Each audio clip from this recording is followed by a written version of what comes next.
Nizamabad police commissionerate పరిధిలో వారం రోజులలో 150 డ్రంక్ అండ్ డ్రైవ్ కేసులు విధించామని సిపి సాయి చైతన్య తెలిపారు.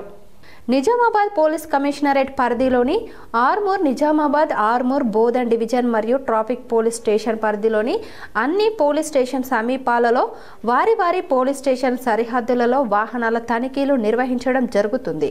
ఇందులో భాగంగా తేదీ 1/12/2025 నుండి తేదీ 8/12/2025 వరకు వాహన తనిఖీలు నిర్వహించగా ఇందులో మొత్తం 150 కేసులు నమోదు చేయడం జరిగింది. వీరందరినీ సంబంధిత కోర్టులలో హాజరుపరచగా ఈ 150 మందికి కోర్టులో హాజరుపరచగా వీరికి రూపాయలు 13,32,000 జరిమానా విధించడం జరిగింది.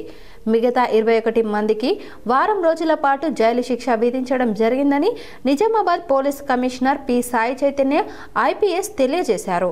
ప్రజలు మద్యం తాగి వాహనాలు నడపరాదన్నారు. వాహనదారులు వాహనానికి సంబంధించినటువంటి పత్రములు సక్రమంగా తమ వద్ద ఉంచుకోగలరని సూచించారు.